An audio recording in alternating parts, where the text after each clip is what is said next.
Hey guys, welcome back to my channel, and thank you if you watched my last video. I did not expect to get that many views as I did, so I really do appreciate it. And if you're here for the second time, thank you. So yeah, today I'm going to be covering the topic of how I lost all my pregnancy weight within 2 months. Sorry, not within 2 months, but just after 2 months. And so I am going to touch all bases on how I did that.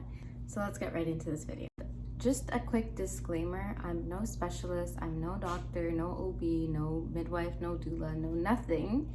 So I'm not giving advice, I'm just telling you my experience and my journey and what worked for me. And that is what this video is all about. It's not about do this and it's gonna work. So yeah, I just wanted to put that out there. So number one would be breastfeeding. So breastfeeding is the most common way to lose a lot of your pregnancy weight.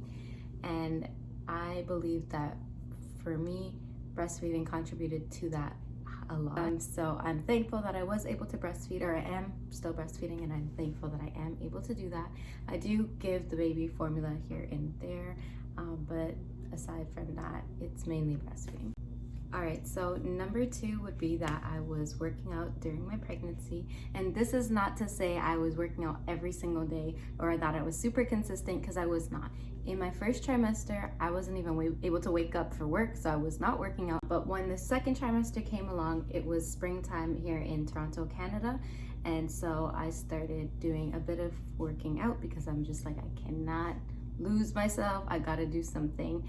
And so I started doing a bit of cardio, leg exercises, nothing in my core because they say you shouldn't.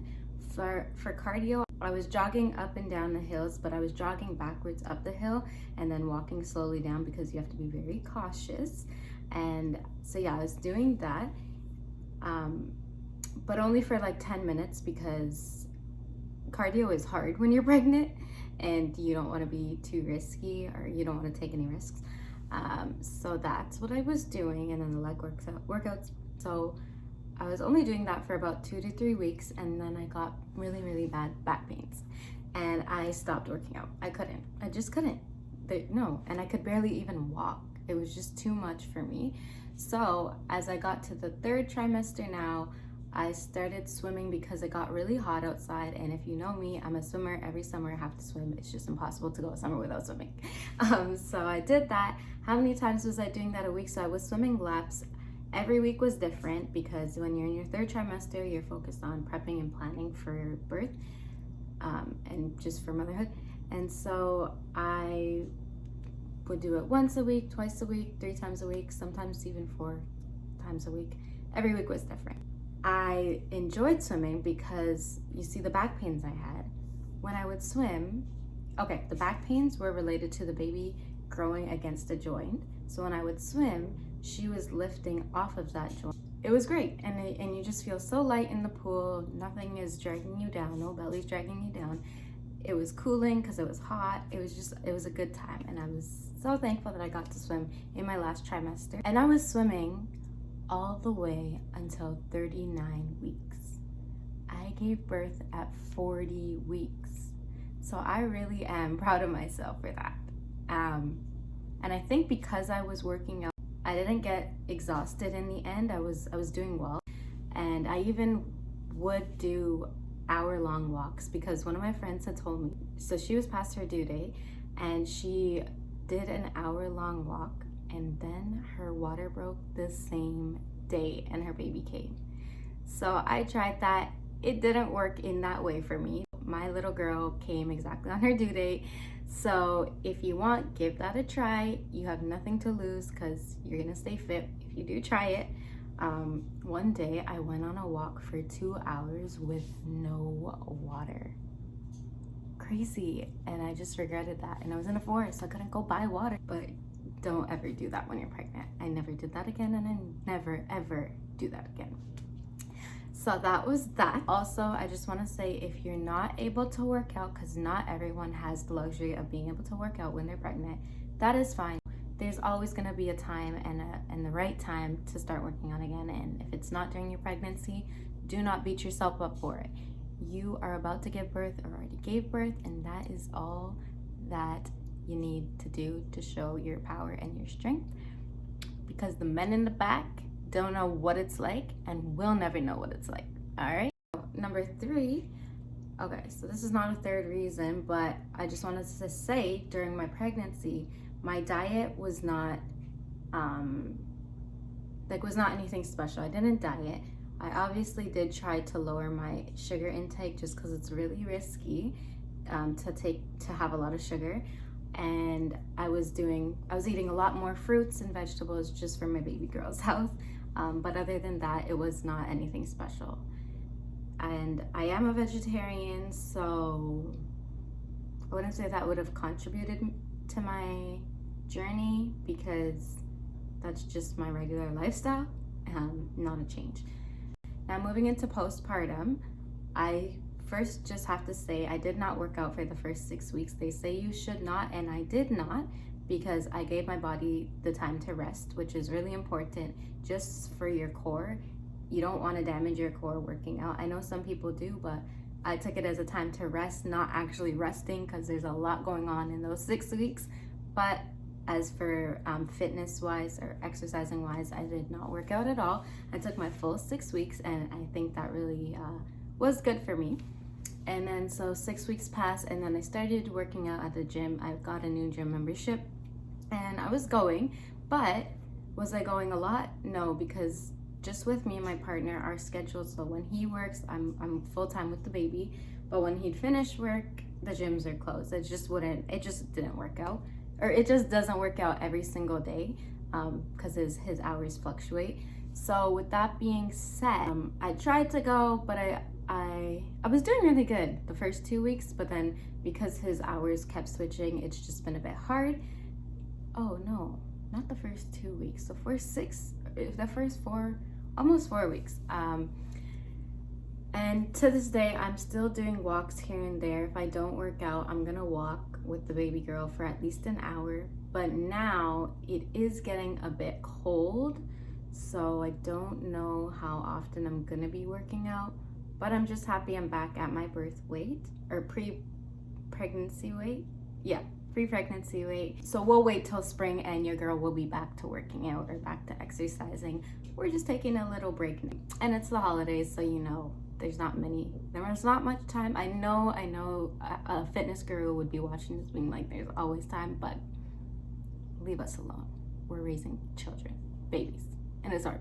So please leave us alone. I just wanted to say also, right after I gave birth, the very next day, I tried to go for a walk, and it was the hardest thing ever. And I did that 2 days in a row. It was not recommended, but I'm just like, I just need to be outside. So I was only able to walk for like 10 minutes. It's actually really, really, really freaking hard to walk right after. But then after that, I waited a bit to start walking again. And then, yeah, but the very first 2 days, don't try and walk, because you might not be able to, but I did. And it was really hard, and I was only able to do 10 minutes, if that even. But yeah, walking with the baby is a really good way to lose your weight, 100%. You don't have to walk fast, you don't have to walk slow. Just walk at your own pace, your normal pace, and do it for a long time, and you will benefit from that, I promise.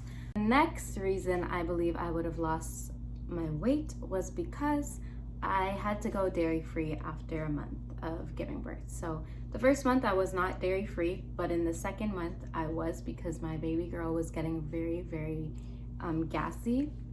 I can't confirm that it was colic, but I just did some research, and the number one ingredient to a colicky baby would be milk or dairy.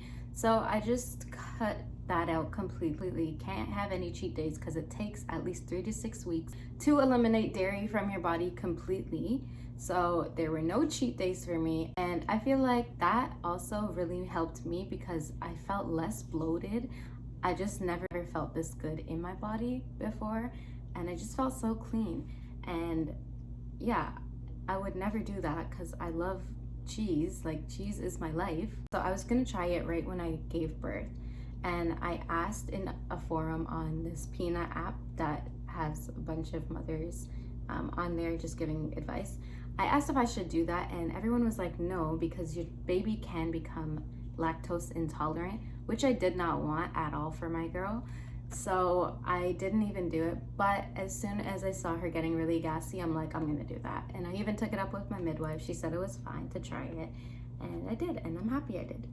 Well, lastly, I just wanted to bring up the waist trainer, and this is not to say it helped me, because it did not. So some people actually do try waist training as soon as they give birth, and it's okay to, apparently, but I didn't. I waited to 6 weeks. I also didn't because I tried my waist trainer on that I had previously, and that did not fit at all. And then I ended up buying a new one after the 6 weeks completed, or after I was 6 weeks postpartum, and I didn't really like that one. It also just didn't do anything for me, and now I could fit back into my previous one, which I really like, so I'm trying it again. But I don't think waist training did much for me. It probably doesn't do anything for me because I don't wear it as long as you should. I just hate wearing the waist trainer. I'll throw it on for my walks, but that's about it. But you have to wear it for like 4 to 6 hours, I think, and that's just sometimes too much for me. It's just like you get sweaty and all, and I don't like the feeling of it. But yeah, for me, waist training didn't do much, and to be exact, I was probably wearing it for 2 to 3 hours a day, and I don't do it every day, so that's my problem. But if you do waist train, or if you did in postpartum, let me know if it worked for you, because I just feel like it didn't do anything for me. Other than that, that is pretty much all I did. In postpartum, I'll just say as well, nothing else changed from my diet. I was still eating a lot of snacks, because sometimes all you have time for is snacks. Oh, I forgot to say, the weight that I started at was 137 pounds, and the weight that I ended at the end of my pregnancy was 168 pounds. So I did gain 31 pounds entirely. Okay, so here we go. I'm about to show you guys what I'm weighing at right now.